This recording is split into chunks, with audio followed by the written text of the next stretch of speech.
सपा अध्यक्ष अखिलेश यादव का भी आज सोनभद्र दौरा है, जहां पर जिले में 2 स्थानों पर अखिलेश चुनावी जनसभा करेंगे।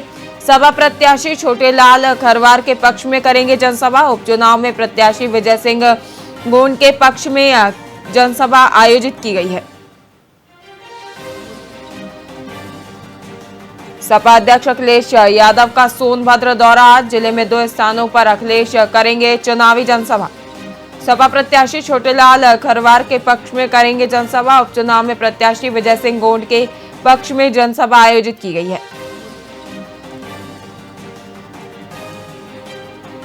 वहीं इस पर अधिक जानकारी के लिए हमारे साथ बने हुए हैं बलराम जी।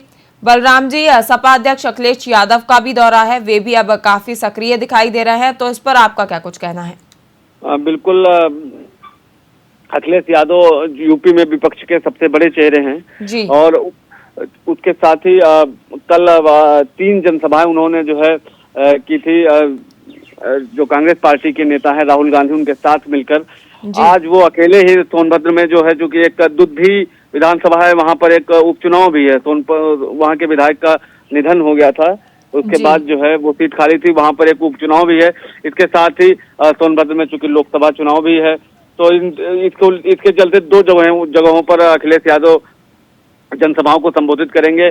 आपको बता दें कि अखिलेश यादव भी लगातार जनसभाएं कर रहे हैं, लेकिन चूंकि वो अपनी पार्टी के इकलौते बड़े चेहरे हैं, वही बात अगर उनकी पार्टी के जो अन्य नेता हैं, चाहे वो शिवपाल यादव हो, रामगोपाल यादव, वो कहीं न कहीं इस चुनाव में 1-2 सीटों पर ही सिमट कर रह गए हैं। चूंकि फिरोजाबाद से रामगोपाल के बेटे अक्षय चुनाव लड़ रहे हैं, तो वो वहां पर लगे रहे, और बदायूं में शिवपाल यादव के बेटे आदित्य यादव लड़ रहे हैं, तो वो वहां लगे रहे। अगर बात पूरे प्रदेश की करें तो वहां पर अखिलेश यादव और उनकी पत्नी जो डिम्पल यादव हैं, वो लगातार जो है सक्रिय रही। इसके साथ ही विपक्ष का जो इंडी गठबंधन है, उसके नेता राहुल गांधी जो अखिलेश यादव के साथ हैं, तो कहीं न कहीं इन दोनों लोगों ने मिलकर यूपी में माहौल बनाने की काफी कोशिश की है। अखिलेश यादव प्रतिदिन 3 से 4 जनसभाएं संबोधित कर रहे हैं, लेकिन चूंकि अकेले चेहरे हैं, ये उनके लिए बड़ी चुनौती है, और कहीं न कहीं उनके सामने जो है एक बड़ी लकीर खींच रखी है यहाँ पर योगी आदित्यनाथ ने, तो ये एक बड़ी चुनौती है उनके सामने।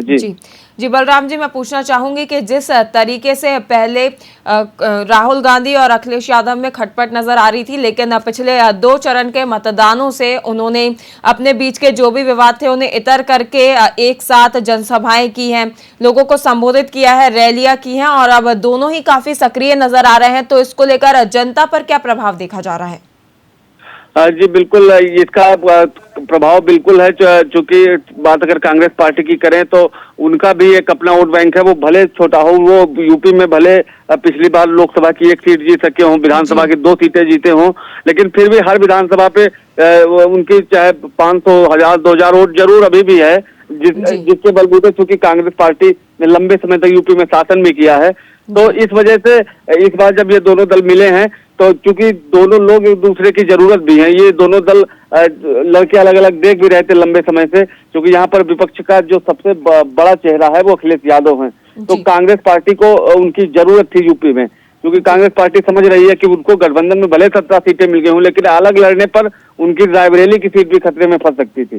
तो कहीं न कहीं वो समझ रहे थे कि समाजवादी पार्टी के साथ गठबंधन करके ही यूपी में आगे बढ़ा जा सकता है, इसलिए दोनों नेता इस बात को अब बखूबी समझ चुके हैं। इसलिए इसके पहले भी 2017 में भी एक गठबंधन विधानसभा में हुआ था, हालांकि वो असफल रहा, इसके बाद टूट गया, और दोनों दलों ने एक दूसरे पर गंभीर आरोप लगाते हुए वो गठबंधन तोड़ भी दिया था। ये अक्सर होता रहा है चुनाव में, यदि गठबंधन जीत जाता है तब तो ठीक है, यदि गठबंधन हारता है तो जो भी दल होते हैं वो एक दूसरे के ऊपर गंभीर आरोप लगाते हुए साथ छोड़ देते। यही हाल 2019 के लोकसभा में हुआ, जब समाजवादी पार्टी और बहुजन समाज पार्टी ने चुनाव के बाद एक दूसरे से संबंध तोड़ लिए थे। तो कहीं न कहीं इस बार ये दोनों नेताओं की ट्यूनिंग अच्छी दिख रही है, उनकी बॉडी लैंग्वेज भी अच्छी जा रही है, वो लोग जनसभाओं में पहुंचकर अच्छे से जो है पब्लिक को समझाने की कोशिश कर रहे हैं, और उससे काफी हद तक सफल भी हो रहे हैं। लेकिन ये देखना, ये 4 तारीख को ही तय हो पाएगा कि आखिर इसका क्या नतीजा रहा, और पब्लिक इनकी बातों को कितना समझ सकी और कितना मान रही है। जी बलराम जी, तमाम जानकारी साझा करने के लिए बहुत बहुत शुक्रिया। आपको बता दें, सपा अध्यक्ष अखिलेश यादव का भी आज सोनभद्र दौरा है, जहां पर जिले में 2 स्थानों पर अखिलेश चुनावी जनसभा करेंगे। सपा प्रत्याशी छोटेलाल खरवार के पक्ष में करेंगे जनसभा। और उपचुनाव में प्रत्याशी विजय सिंह गोंड के पक्ष में जनसभा आयोजित की गई है, जहां पर जनता को संबोधित करेंगे अखिलेश यादव।